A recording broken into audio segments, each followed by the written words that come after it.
Мына муфтиятка, анан жаңы келе жаткан парламентке, 7-чакырылыштын депутаттарына. Мына 2022 жылды мен өлкө башчыга да, парламентке да сунуш берем. Исрапкорчулукту жоюу жылы болсун деп. Исрапкорчулук каякта?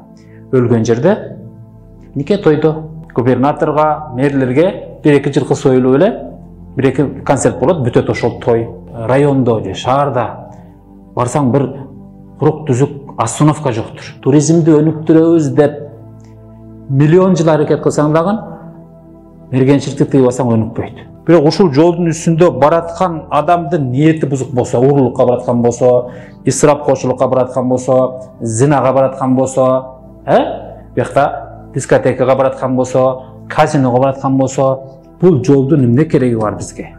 Биз акчаны тарбияга жумшашыбыз керек. 13 жылдан бери имаммын, 3 нерсени ошол тойдон алып калыш керек экен. Бул нерсе үчүн эки эле нерсе жетиштүү. Ошол акчаңарды айлык кыгыла. Адистерге айлык кыгыла. Анан ошол айылда анан өнүгүүнү көрөсүз. Alhamdulillah, wassalatu wassalamu ala rasulillah, amma ba'd. Assalamu alaikum wa rahmatullahi wa barakatuh. Hurmatlı Müslümanlar, hurmatlı cemaat. Allah Taala barımızga şunday mümkünçülük verip meçitlerde, medreselerde şunday bir sabaklar uyuşturulup jatkanaga biz köp şükür etişimiz gerek. Allah Taala Kur'an-ı Kerim'de Kur'an'da aytat, eğer sizler şükür kılsaňar men köpeytip berem deydi. Bir nerseni köpeytүү üчүn, önüktürүү üчүn şükür kıla beriş gerek. Barına şükür dep. Ana men Murat sabagın başlardan burun bir kayrılığım bar ele, muftiyatga jana teşelүү jaktarga ошол менен сиздер менен бөлүшсөм. Жакында bir өтө диндar bir жакшы байке баласын үйлөп той кылды. Мен ошо 41 жашка чыгып, дээрлик дини чөйрөдө жүрүп, dini адамдардын тойлоруна катыштым.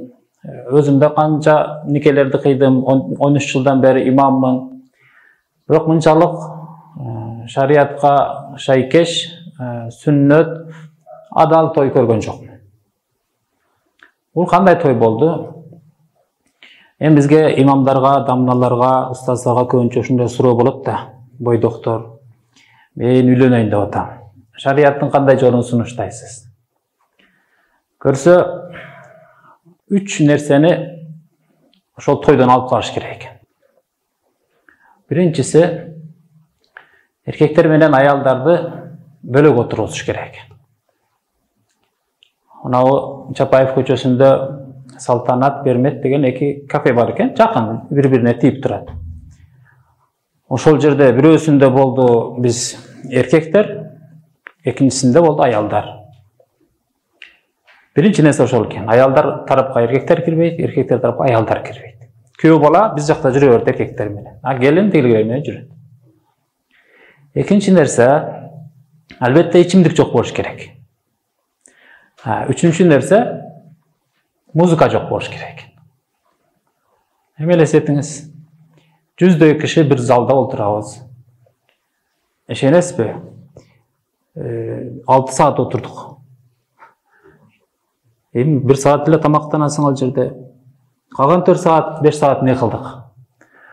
Ал жерде устаздарды, Куда тараптан аксакалдарды, мугалимдерди чакырыптыр. Чыгып куттуктоо сөзүн айтып, батасын айтып, ар бирибиз чыгып сүйлөдүк. Анан кол күрөш ойношту, аркан такмай ойношту. Анан жана алып баруучу макалдарды айтып, хадистерди айтып, ким билсе аларга белек берип, кыскасы ушундай бир отурган сайын отургун келчү баян, калуу тилек, жакшы нерселер болду. Анан аялдар тарапта да ошондой. Чоң устаздардын аялдарыны, устаза аялдарды чакырыптыр. Ал жакта да оюндар ойнотулуптур. Анан жакшы нерселер болду кыскасы. Кечке баян болду дейт. Эми муну эр болсоң, мусулман болсоң, таква болсоң, имандуу болсоң, ошондой той кылып ал демекчимин да эми баарыбызгачы. Кээ бир менмин деген адамдардын деле колунан келбейт. Бул нерсе үчүн эки эле нерсе жетиштүү. Өзүбүз тарап, эгер бала тарап болсок, баланы жакшы тарбиялайлы, кыз тарап кыздын жакшы тарбияласын. Кыз менен бала мага мындай көйнөк кийиштин кереги жок, машина менен мынтип чыгыштын кереги жок, музыканын кереги жок, ичимдиктин кереги жок, эркектер менен аралашыштын кереги жок деп экөө туруп алса, ким анан аларга жок сен мындай кыла аласың дейт. Азыр сиз деле балдарыбыздын, кыздарыбыздын айтканын кылып калдык го. Ошон үчүн жаштар өзүнүн каалоосу ошондой болуптур. Биз ушундай той өткөрөбүз депчи. Өтө сонун нерсе. Мына ушундай бардык ошол кантип сүннөт той кылам устаз дегендердин баарына жалпы жооп. Үч нерсени алып салыңыз. Кайра кайталайм. Эркек аялды бөлөк отургузуңуз, ичимдик койбоңуз, анан музыка кылбаңыз. Музыка кылбасын десени таптакыр эле баягындай бир акындар келип калып бир жакшы ырларды айтса мындай боло берет. Же болбосо бир иниси чыгып алып жездесине, байкесине бир ырларды калоолорду айтса боло берет дегендей. Кыскасы танса, бий, андай шайтан оюндар болбош керек. Мына ушундан мен өтө таасирлендим. Жана барыңыздарга ошондой кылышты сунуштайм. Анан мына муфтиятка, анан жаңы келе жаткан парламентке, 7-чакырылыштын депутаттарына. Ким утуп келген болсо, берекелүү кылсын, Алла Таала кадамдарын бекем кылган болсун. Элдин ишеними болду, келди, канседа. Эми ар бир эл өкүлү өзүнүн районунда нелерди убада кылды. Аны кылып берем, муну чыгарып берем, аны куруп берем деп айтты. Эми ошол эл өкүлүнүн оюнда бир гана ошол өзүнүн бир баткен же талас же тоң болбош керек да. Баарына Кыргызстан боюнча ар бир булуң бурчка пайдасы келтире турган бир иштерди кылыш керек. Бул мен айтайын деп аткандын түпкү маңызы, тереңдеги эмес, мааниси каякта жатат? Мына 2022 жылды мен өлкө башчыга да, парламентке да сунуш берем. Ар бир жылга бир ат коюлат го. Ушул эмки жыл ысырапкорчулукту жоюу жылы болсун деп. Ысырапкорчулукту жоюу жылы болсун. Макул, эгер өкмөт, парламент аны кабыл албаса, болбоду дегенде муфтият эмки жылда ошентип атаса. Бул сунуш менин сунушум, жеке сунушум. 2022 жыл ысырапты жоюу өлкө боюнча. Стратегия кабыл алыныш керек, пландар түзүлүш керек, уламалар кеңеши чогулуп туруп, биз бир депутат бир айда бир 10 мүнөт, жарым саат сүйлөйбү жокпу, анысы бизге көмөл. Бирок имам деген бир айда 3-4 жума бар го. Жума намаздан алдың жарым сааттан сүйлөгөндө 2 саат сүйлөш, бул факт нак бар да, 2 саат сүйлөйт. Анан чоң мешиттерде 15 000 адамга чейин угат. Болбоду дегенде бир 300 адам угат.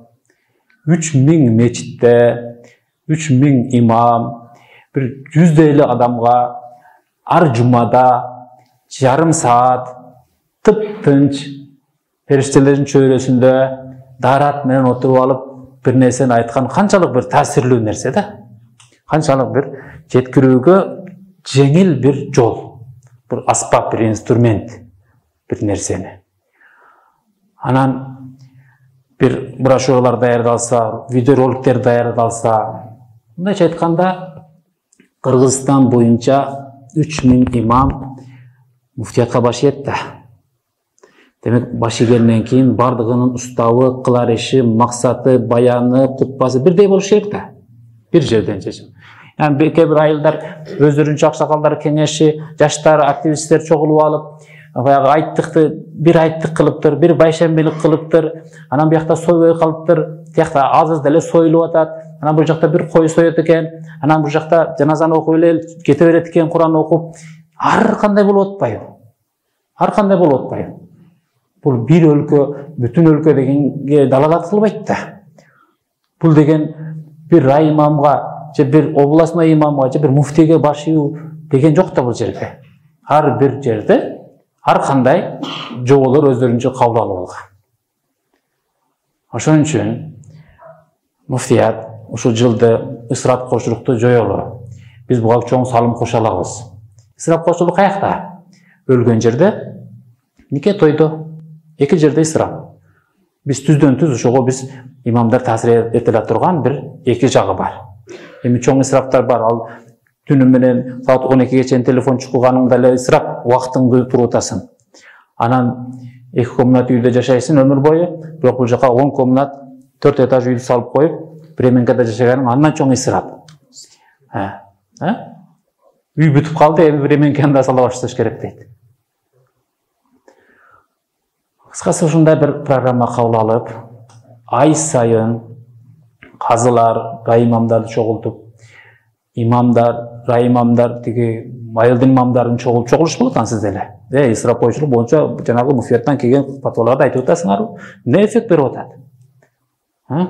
Өлгөн жердеги жана жемейлер, союштар, жана башкалар, тойдогу жана анан тойдо никеде баягы кафени саат 7-де жабыш коюш керек, ана машинаны 2 машина гана ЗАГСка чыгыш керек, 150 адам эмес 50 адам келиш керек деп, аны саныны, цифраны азайтып коюу менен чечилбейт ал нерсе.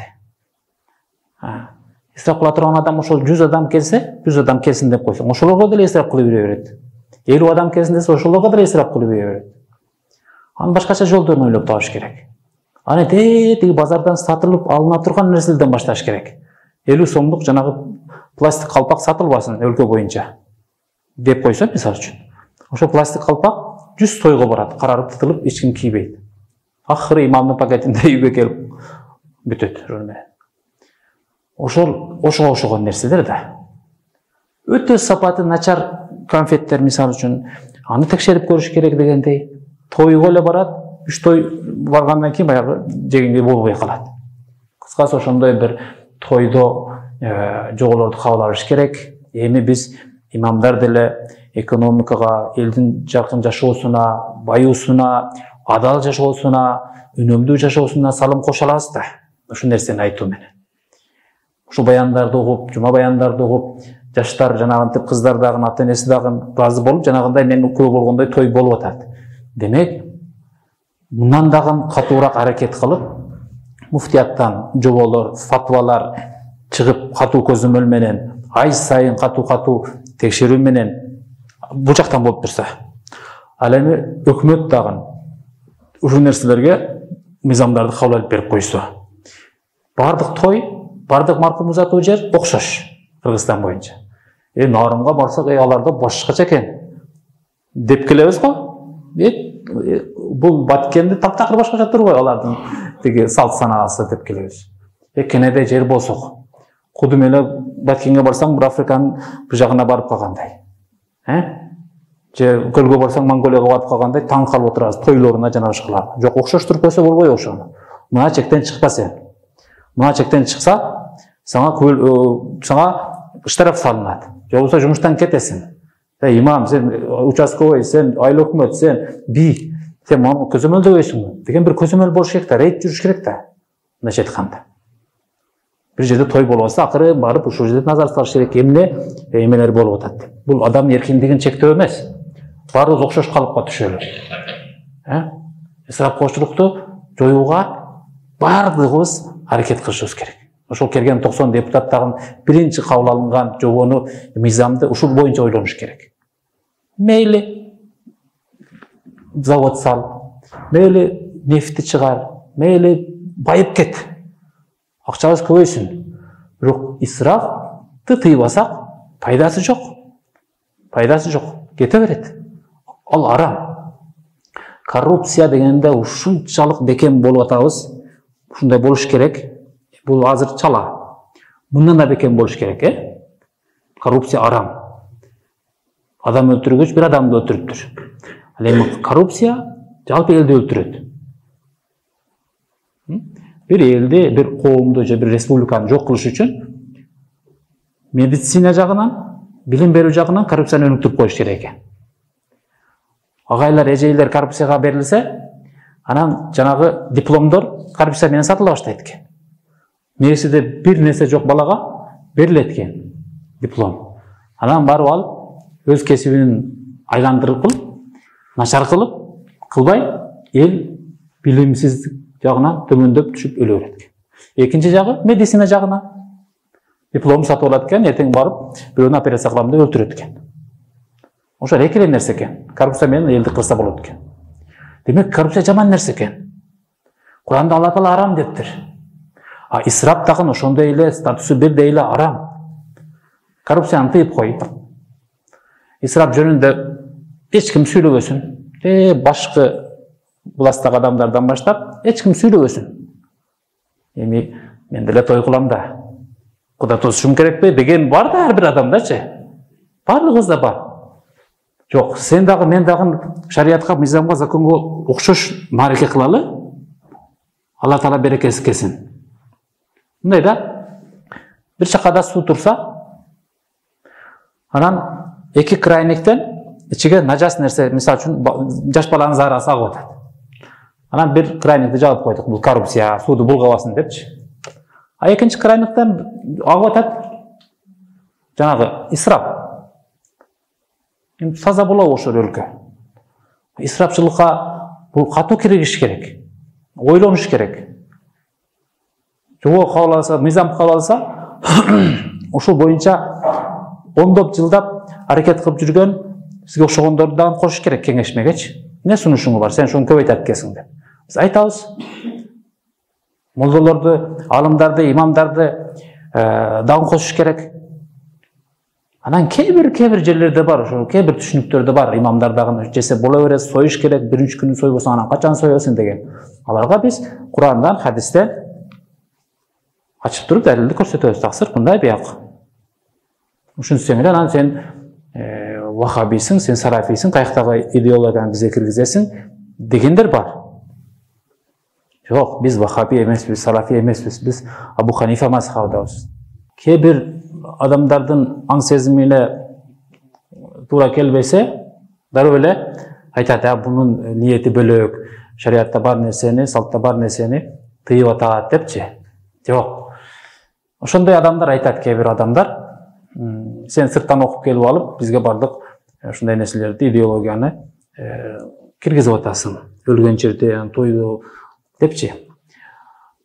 Биз ата бабабыздан келаткан Орто Азияда калыптанган динди карманабыз дейт. Мен деле ошону карманам.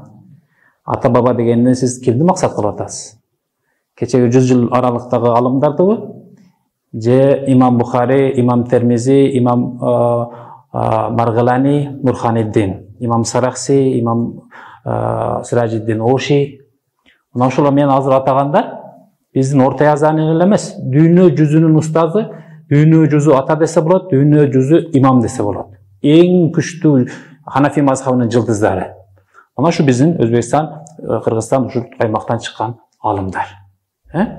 Мына ушуларды максат кылып атасызбы, биздин ата бабабыз кармап келген динди деп. Мен максат кылсам ушулардын кармап келген динини максат кылам. Ушулардын карманам деп. Кечеги жаңы чыккан жамаат алар эмес. Мына ушул 5 адамдын китептерин алып келели. Бухари шарифти алып келели, Сахих Бухарини, Термизини алып келели. Анан бул жерге баягы имам Ахмад Сарахсинин Мабсут деген китебин коелу, Хидаяны коелу, жана башка. Анан ошол жерден талкуу кылалы. Ушул кээ бир каршы чыккан адамдардын бидаты барбы, же сүннөт жол барбы ал жерде? Исрапкорчулукта, ихсан берүүдө, өлгөн жерден жегенде ошол жерден эмне чечилет? Ким Ханафи, ким Месни алым, ким башка жактан келген алым. Ошондуктан бул муфтиятта деле бир тегерек столдо отуруп программа түзсө болот. Исрапкорчулукта айталы, быйыл жыл бою ар жумада сабактар уюштурулсун, никелерде айтылсын, жаназаларда айтылсын, эл чогулган жерде айтылсын. Даватчыларга деле бир таказа койсок болот. Мына исрапкорчулукта айта жүрүңүздөр деп. Алар дагы айта баштайт. Ошондой бир жапатырмак аракет кылбасак, бул арам нерсе жана мен айткандай. Баары бир өнүктүрө койбойт. Matiz менен жеткен жерге Lexus менен жетесиң. Бирок жетип атасың бир эле жергечи. Эми кымбат машина айдаба, кымбат кийим кийбе, жакшы тамак жебе деген нерсе жок. Бирок ашыкча исрап биз марекелерде. Баланча окумуштуунун, жазуучунун, баатырдын 150 жылдыгы мисалы үчүн. Эми ошону тойлош керек ошол район. Ага канча миллион акча бөлүнөт. Анан бияктан барган губернаторго, мэрлерге 1-2 жылкы союлуп эле 1-2 концерт болот, бүтөт ошол той. Ошол мареке өткөн немеде, райондо же шаарда барсаң бир курук түзүк остановка жоктур. Же ошол жерде бир даараткана жоктур.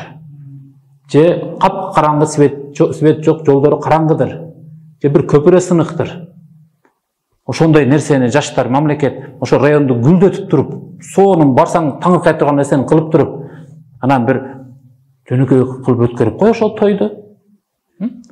Баланчанын 150 жылдыгы, баланчанын 1000 жылдыгы дей берет го. Ошондо өтө көп акча бөлүнөт ошол жака. Анан ал жердин эмеси отуруп алып аны бөлүшөт. Устукандайт. Ошондой тойлордун не кереги бар? Бир 5 жылга ошол нерсени тойлорду ким, мага десе ким болбосун, ошондой тойлорду тийиш керек. Эл кичине бутуна туруп алсын, анан ошонун урпак тукумдары району өзү деле андан да чоң той берип алат, эгер байыса, береке келсе. Мергенчиликти тийиш керек. Туризмди өнүктүрөбүз деп миллион жыл аракет кылсаң дагы мергенчиликти тыйып алсаң өнүкпөйт. Туризм Түркияда, Германияда, Дубайда, башка жактарда эмнеге өнүккөн? Себеби ал жерде кийик, элик, бугулар мынтип кармасаң болот. Сага келет, адамдан коркпой калган, үй жаныбарга окшоп калган. Азыр ушул жерде 90% адам көзү менен Кыргызстанда жашап кийик көрө элек болушу мүмкүн. Бирок кийик көп бизде, көрө элекпиз. Эмне үчүн алар бизди атып жеп алат деп качып жүрөт. Кекиликтер учуп жүрсө, чилдер учуп жүрсө, мындай фазандар жөн эле айланабызда учуп жүрсө, мисал үчүн да, түлкүлөрдүн сен колуңа келип жесе, турист ошого кызыгат. Биз жаратылыш кооз дейбиз, бирок жаныбарларды качырып койгонбуз.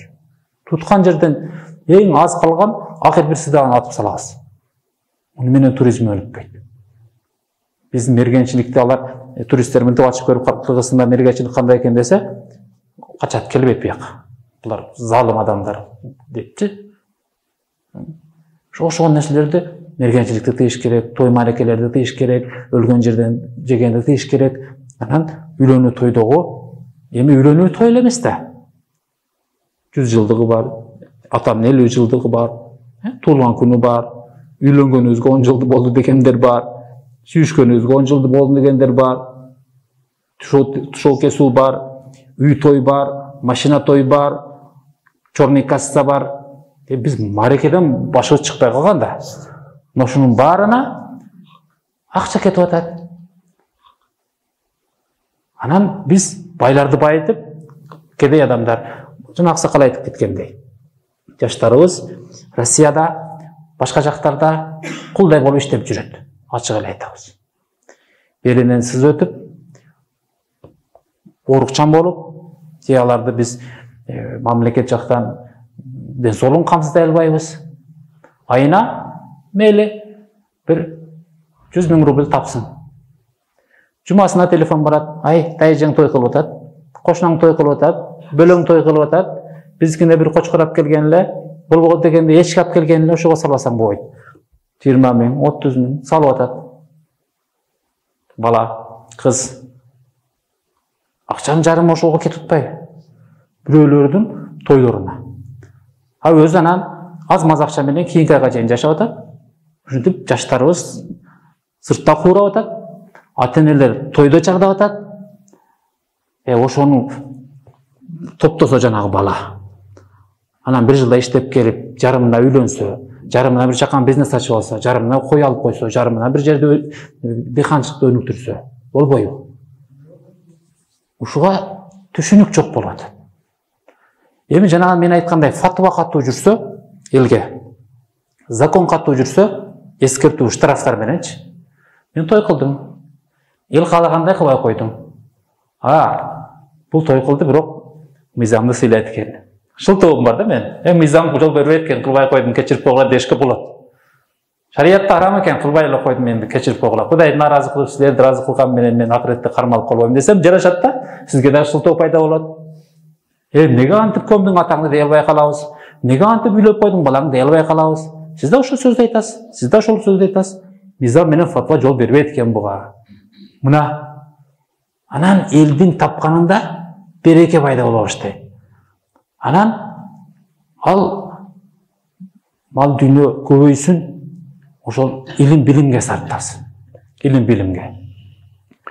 Илим билимге инвестиция кылмайынча биз алтындан мектеп куруп кой, алтындан университет куруп кой. Анын ичиндеги окуган балада жана мугалимдин мээси бош болсо эмне пайда? Биз тапканыбыз эле ошол мектеп куруп берип коем десе эле ошону барып шайлап ийебиз.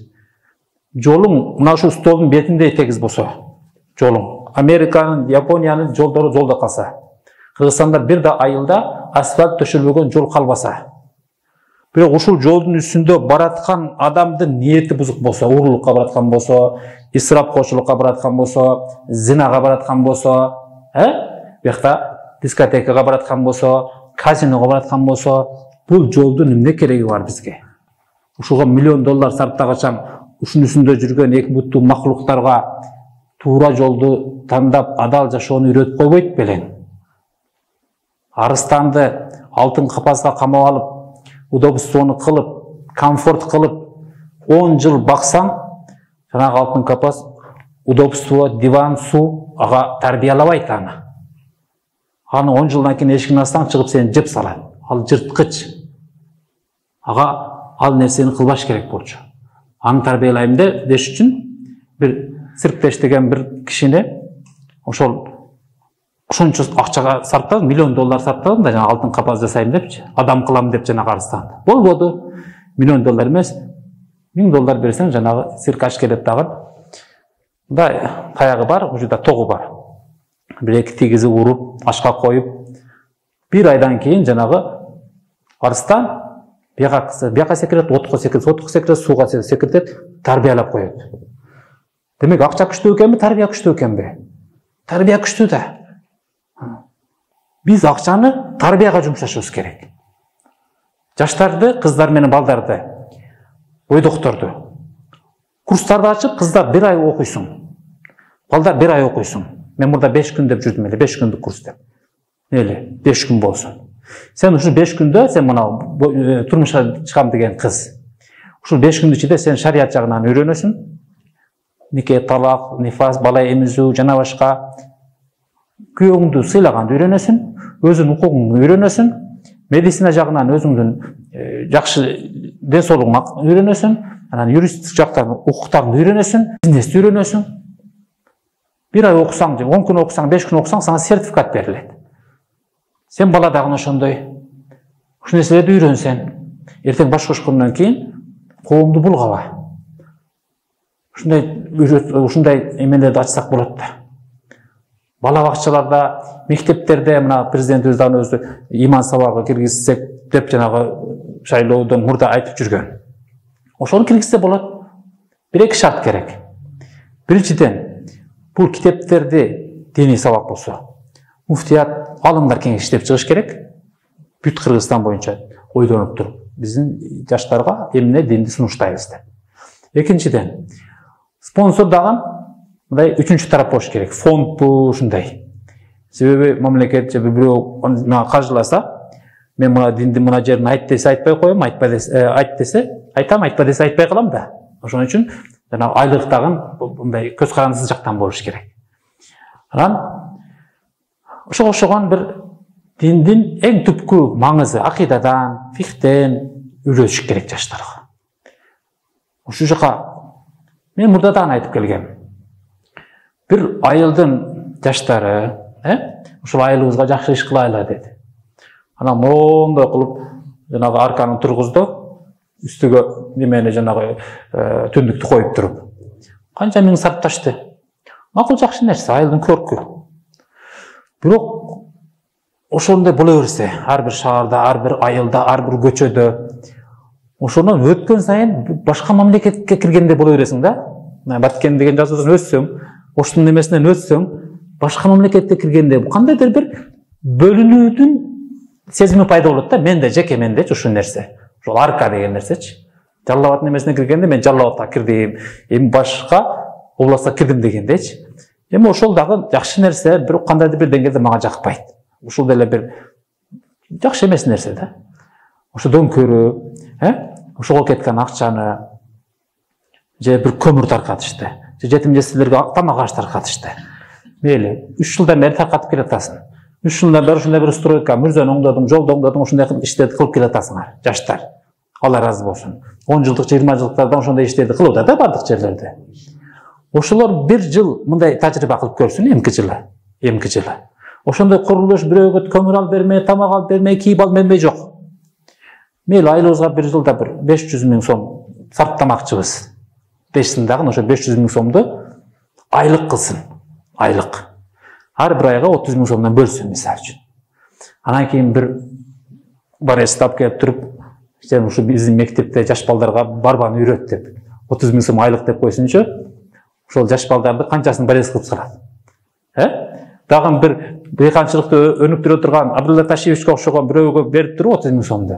5 күн сабак берим десең, айыл дейин чогултуп туруп, алманы кантип бытайт, өрүктү кантип эгиш керек, жаңгакты кантип эгиш керек, бадыраңды эгиш үчүн эмне кылыш керек, канча метр, өз стандарттарын айтып, айылда бир ошондой бир агроном барып туруп үйрөтсүн эле, эл эмнелерди гана эгип үйрөнүп кетпейт.